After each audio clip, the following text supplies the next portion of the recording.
Hola a todos, qué gusto saludarlos nuevamente. Estamos en estos episodios del podcast. En esta ocasión tenemos un gran invitado, un gran amigo, alguien con el cual hemos platicado bastantes ocasiones. Tiene una cultura de vida muy bonita. Ustedes se van a dar cuenta porque también es bastante conocido. Es un gran amigo colombiano que vive en Miami. Para todos los amigos y de cariño le decimos Pipe Ramírez.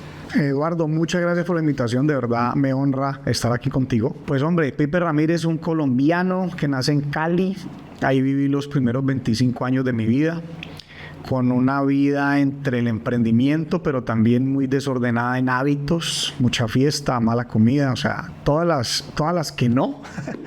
Luego me voy a Miami porque Colombia, Cali específicamente, pasaba por una situación muy compleja entre narcotráfico, guerrilla, o sea, mucha violencia. Eso me hace salir corriendo de ahí. Sí, papi. Me voy a Miami. Por fortuna, yo había empezado a crear un negocio allá que estaba relacionado al área tecnológica, pero a la parte de lo que eran partes de computadores.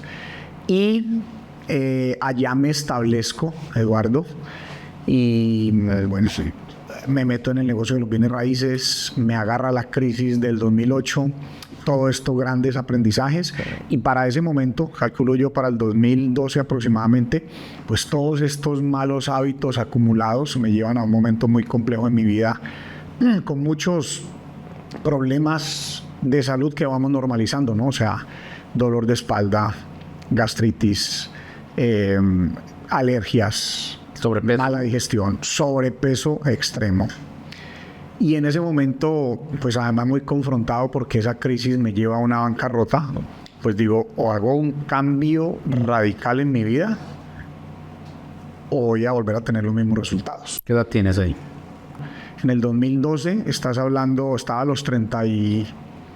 En el 2012 estaba en mis 32, 33 años, cuando pasa todo eso. Y ahí empiezo a implementar pues todo un cambio de mentalidad, porque me encuentro con mi mentor Peter Diamandis, y empieza como toda esta parte de esta nueva vida que he construido hasta la actualidad. Te metes al biohacking, te empiezas a poner en los negocios de inmueble. ¿Qué es primero? Venía del mundo inmobiliario, pero también venía buscando algo diferente, y dentro de ese mundo de Peter Diamandis empiezo a ver el hablar de inteligencia artificial, realidad virtual y aumentada, todas estas nuevas tecnologías, y una de ellas fue la biotecnología. La longevidad, no vivir más. La biotecnología me lleva a esta corriente de los biohackers, y eso ya ahí sí fue lo que me encendió esa llama de querer hacer un cambio de hábito. ¿En qué año pasa eso de biohacking? Ponle en 2012 lo empiezo a ver en el mismo momento que está sucediendo toda esa crisis.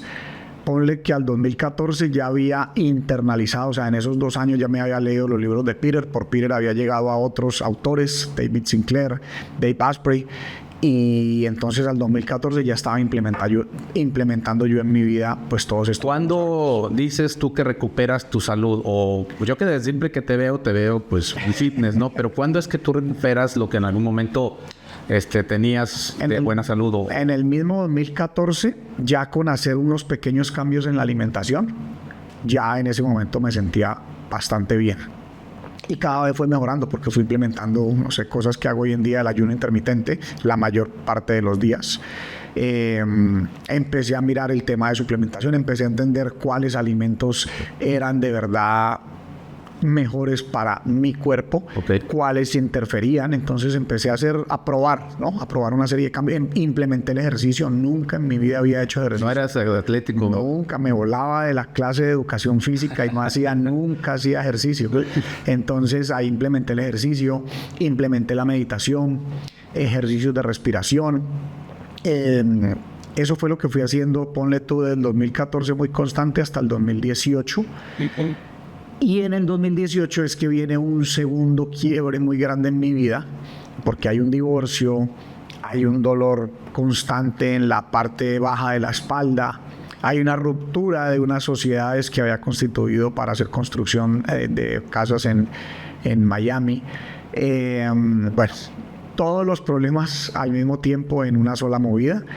Y eso termina en una cirugía de un tumor dentro del canal de la médula espinal, algo que me confrontó mucho. Para ese tiempo empezó una gran disrupción en mi sueño. Nunca había tenido problemas de sueño, pero para ese momento ya el dormir se me volvió un reto. Y además fíjate lo complejo, Eduardo, tenía entendimiento de muchas cosas de nuestro aspecto biológico. Sabía que estaba pasando por ese tema del tumor, pero empiezo a tener problemas de sueño y se fue agravando. Se fue volviendo más complejo, o sea, menos seguido el sueño, menos horas de sueño por los siguientes 2-3 años. Cuando estabas con sobrepeso, que si ves una foto tuya antes y después, nadie creía que eres tú, ¿verdad? Sí. ¿Tenías problemas respiratorios del dormir, roncabas, tenías apneas? Sí. Roncaba, y por supuesto el tema de las alergias, o sea, no me permitían una respiración fluida, o sea, de hecho, por muchos años respiraba por la boca. Por muchísimos años. Yo de los 15 tengo algo así de recuerdo que empezó mi tema de alergias, hasta tal vez los 30 respiraba por la boca. La combinación que hoy tienes, que yo te veo muy equilibrado, tiene que ver con dormir bien, alimentarte muy bien, hacer ejercicio, toda la parte espiritual. Y hoy traes en tu libro, que quiero que también nos profundices, la parte de la tecnología, la parte de inteligencia artificial. Tu libro es de lineal a exponencial, ¿verdad? El término. Así es. Platícanos por dónde quieres que abordemos porque es enorme, ¿no? ¿Por cuál parte quisieras empezar? Bueno, pues primero que de lineal a exponencial es el título y el subtítulo es una mentalidad vanguardista. O sea, creo que la palabra vanguardismo se entiende. La idea es que la gente pueda adoptar esa mentalidad vanguardista, ese entendimiento, porque a pesar de que es un libro, como tú bien lo dices, de tecnología, la idea es que la gente lo pueda entender desde la mentalidad, cualquier persona. No es un libro ni técnico, ni más bien es mostrarle a las personas, hoy hablábamos, ¿no? Decíamos cómo todos los ciclos se repiten. Sí. No hay ninguna diferencia, aunque pareciera diferente en esta era digital y tecnológica, a lo que sucedió entre la gente moverse del campo a las ciudades y vivir la revolución industrial. Es exactamente. Sí, es otra revolución, pero en otro ámbito. Eso es la revolución digital, la otra fue una revolución industrial. Sí. Pero mira, este es uno de los ejemplos que yo utilizo mucho. No fue que cuando Henry Ford dijo, vamos a masificar los carros, pues la gente dijo, yupi, ¿no? La gente andaba en caballos por carreteras de tierra, y él le tocó irse adaptando, y había una gran oposición porque la gente incluso llegaba a decir, esos son máquinas del demonio para ricos excéntricos. Hoy en día, hasta los carros más económicos, mira, a mí me dio una emoción muy grande hace poco. Yo decía, esto es sinónimo de abundancia en el mundo. Pasé por una construcción en Tulum hace unos meses. Sí. Prácticamente todas las personas que trabajaban en esa obra tenían un carro. No importa que fuera un carrito viejo, pero todo el mundo andar en un carro. Yo digo, Dios mío, o sea, a veces no dimensionamos que eso de los ricos excéntricos en un inicio, luego termina haciendo que se masifique más el acceso, o sea, que se vuelva democrática una oportunidad. Entonces, esos son los ejemplos. Y hoy también hablábamos de otra cosa. Estabas mencionando, por ejemplo, el caso de NVIDIA. Hay una ley que incluso permite, mira... de NVIDIA, la compañía de tecnología, no de ser envidiosos. NVIDIA con N, correcto. Que producen estos chips y todos estos procesadores para todo el tema de inteligencia artificial. Es hasta predecible, por eso es tan bonito, porque el libro se vuelve un libro práctico. Y yo hay dos conceptos muy potentes dentro del libro. Algo que se llama ley de Moore, así como existe la ley de la gravedad o la ley de la atracción. La ley de Moore nos permite ver cómo crecen justamente esta parte tecnológica en lo que es el hardware, la parte de las partes de todo lo que mueve la tecnología. Entonces hasta te permite posicionar, porque de cierta manera tú puedes ver cómo es ese crecimiento a través de esa ley. Y hay otra cosa que es como una fórmula, como funcionan las fórmulas matemáticas, pero es una fórmula de reacción en cadena que se llama las 6Ds. Entonces yo entre más internalicé estas dos cosas y las aplico a mirar una industria o una compañía o una profesión, pues más me permite ver de una manera, vamos a decir, acertada hacia el futuro sin pretender decir que sé lo que va a suceder, pero sí puedo ver probabilidades. O sea, lo que está sucediendo, por ejemplo, con Nvidia era bastante predecible. De hecho, yo compré, ahora que estabas diciendo, compré acciones de Nvidia. Lo que pasa es que las vendí antes de lo que yo hubiera querido. Cuando todavía estaban bien. Ya se había casi triplicado de precio, pero nunca me imaginé, o sea, me dejé llevar más por la parte racional de que era una total especulación, pero entre más de verdad también entiendo cómo el dinero se devalúa cada día, más digo, pues esos activos van a seguir subiendo más de valor porque el dinero se busca refugiar en activos que crezcan de valor. Pero bueno, para no perder la idea, el tema es que el libro se vuelve un tema práctico, porque ¿a qué empujo yo diciéndole a la gente todos estos conceptos? A que la gente tenga al menos un aspecto de negocio 100% digital, o si ya tienes un patrimonio, pues que tenga inversiones de un aspecto 100% digital. Hoy en día hablamos de automatización, sin embargo los procesos son muy desconectados. En 5, yo no creo que sean 10, yo digo entre 5 y 10 años, pero me atrevo más a decir que muy cerca de los 5, con un comando de voz, un abuelito va a poder decir, configúreme esto, con esto y con esto, que la nevera me ordene los alimentos y que lleguen de Amazon directamente con un dron que te lo lleva hasta la casa. O sea, así va a pasar. ¿Cuál es el tema que se ha quedado en ti que no lo has podido expresar ampliamente? Pues yo te diría que me gustaría siempre que me preguntaran mucho qué principios de vida utilizo, porque a veces se ve esa parte de los resultados que he logrado en los últimos años, y creo que mucho se debe a principios de vida que he adoptado, y hay 2 de ellos.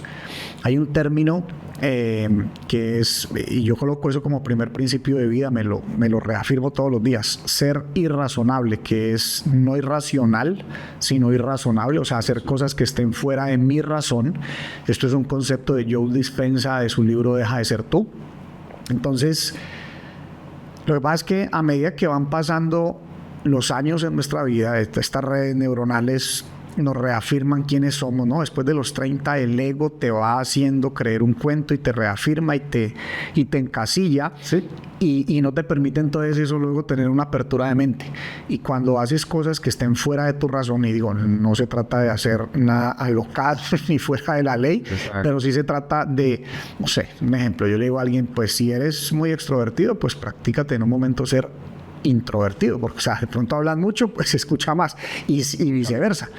Y esto es en cosas tan sencillas como que si siempre me voy en piloto automático desde el mismo sitio, de la oficina a la casa, pues practícate irte por otro lado y rompes esas redes neuronales y empiezas a crear otras cosas que obviamente se alimentan. Entonces, para mí ese ser irrazonable ha sido, digo, yo le pregunto a mis amigos, vení, yo soy la misma persona que hace 10 años, me dicen, pues, no hay probabilidad, o sea, ser irrazonable es esta meta de querer vivir 184 años, o sea, cosas que estén fuera no solo de mi razón, sino de la razón de la humanidad. Entonces, eso, que es un principio, y otro principio es el ser curioso. Yo creo que sí, desde muy pequeño, afortunadamente no hice caso a cuando le decían a uno, cuidado que la curiosidad mató el gato.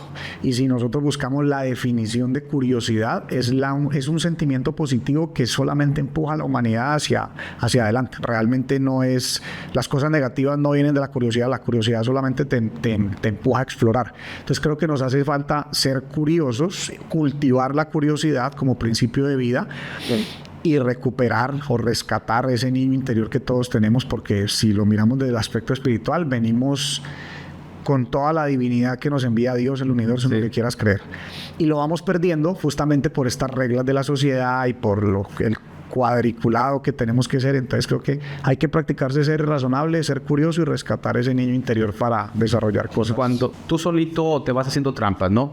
Yo no soy bueno para los deportes, yo no soy bueno para hablar en público, yo no puedo ser líder, yo vengo de una familia en donde no ha habido empresarios, yo no puedo ser empresario, yo no soy rico, entonces yo no puedo tener riqueza, y empiezas a llenarte de escasez, ¿no? Me gusta mucho ese principio que acabas de comentar, y si no te lo habían preguntado, qué error, porque yo creo que es importante rescatar esa parte. Yo te pregunté, Pipe, ¿cuál es tu rutina de sueño? ¿Te acuerdas? ¿La puedes platicar nuevamente? Claro. ¿Cómo es hoy? Y la importancia, Eduardo, yo creo que nos quedamos cortos en saber la importancia. Cuando yo empecé a entender todo este tema de salud y de hábitos, pues digamos que uno empieza por lo que es obvio. Por eso es que ahí yo digo, hay que salirse de la caja y ser irrazonable. Y lo obvio era, ok, levántate, haz ejercicio, aliméntate bien, haz ejercicios de respiración, haz meditación y listo, luego tu rutina del día. Pero luego yo me di cuenta, y esto ya tiene validación científica, y hoy en día en los 7 pilares de la parte de salud, o de biohacking, o de biooptimización, como lo digo yo, el primero que coloco es el del sueño. Okay. La razón es que lo experimenté, o sea, lo viví yo, y ya hay la suficiente validación científica para entender de que si no duermo en los tiempos correctos, descuadro mi ritmo circadiano, ¿no? Mi reloj biológico. Si duermo mal, no tengo la capacidad de tomar una buena decisión en los alimentos. Si duermo mal, no voy a tener la suficiente energía para levantarme a hacer ejercicio. Entonces, entendí, además que con este anillo puedo medir la calidad de mi sueño con el Oura Ring, y eso me empezó a dar muchos datos para entender, por ejemplo, que si como en las últimas 2 horas antes de acostarme o 3 horas, mejor dicho, que debería de haber comido la última vez 3 horas antes de acostarme, porque si no, eso no me permite que mi corazón baje lo suficiente. Eso me empezó a dar muchísimos datos interesantes para yo poder optimizar mi sueño. Entonces, lo que hice o lo que hago hoy en día, el protocolo que hago es la mayor oscuridad posible en mi cuarto de mi vivienda. Es totalmente oscuro, o sea, no se ve absolutamente nada. Listo, si salgo, entonces, ¿qué hago? Trato de desconectar todos estos aparaticos. Celulares los dejo lo más retirado posible, pues si estoy en un cuarto de hotel, pues lo pongo es al otro extremo, pero no al lado de la mesa. En mi casa los tengo fuera de la habitación.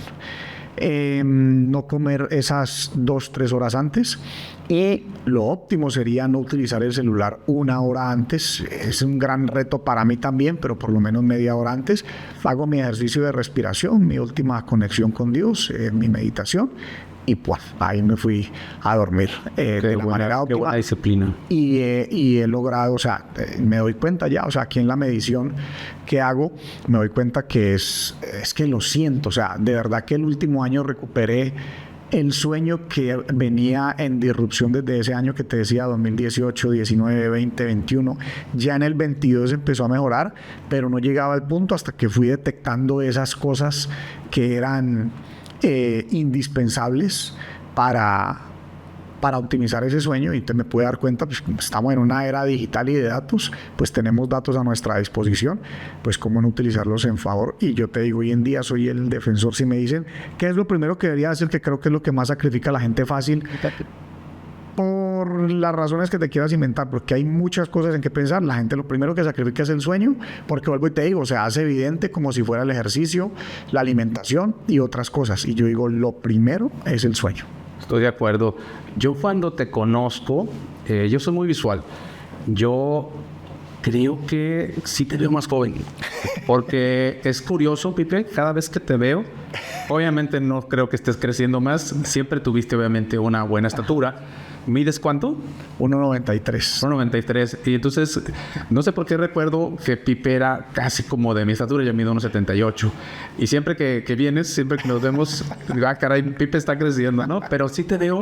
Yo recuerdo tal vez cuando te conozco, creo que estabas más delgado. Sí. No hacías tanta fuerza. Exacto. Estaba más delgado de lo que yo quisiera. Lo que pasa es que venía en ese proceso. 2 cosas. Venía en el proceso de bajar drásticamente. Pero además también después, a mí me costó mucho, yo perdí mucha masa muscular cuando pasó este tema del tumor dentro del canal de la médula espinal.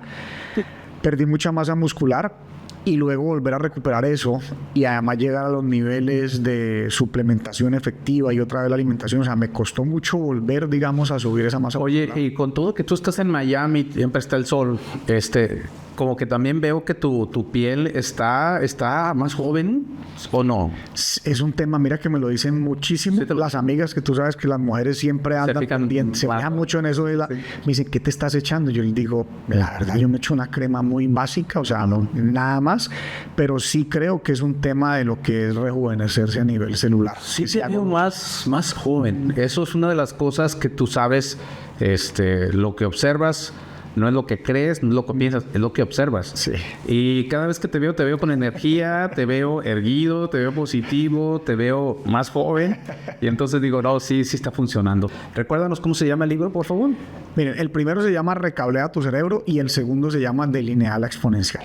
Y están en Amazon disponibles los dos. Entonces, para que nos veamos, por favor, y tomar un capítulo, discutirlo y ampliarlo. ¿Te parece bien? Me parece perfecto. Pipe, te agradezco mucho tu tiempo, gracias por la amistad, gracias por visitarnos. Esta es tu casa, bienvenido nuevamente. Muchas gracias, Eduardo. Gracias a toda la audiencia que nos escucha. Encuéntrenme ahí por Google, Pipe Ramírez o Pipe Ramírez Vanguardista. Es el usuario que utilizo en la mayoría de las redes. Y bueno, por ahí podemos conectar. Gracias. Pues gracias a todos por acompañarnos en un episodio más. Esto tiene que ver mucho con salud, con energía, con actitud, con liderazgo, con emprendimiento, con negocios. Es un ser integral, mi querido Pipe, que yo admiro mucho. Entonces, no nos dejen de ver en los siguientes episodios. Muchas gracias a todos.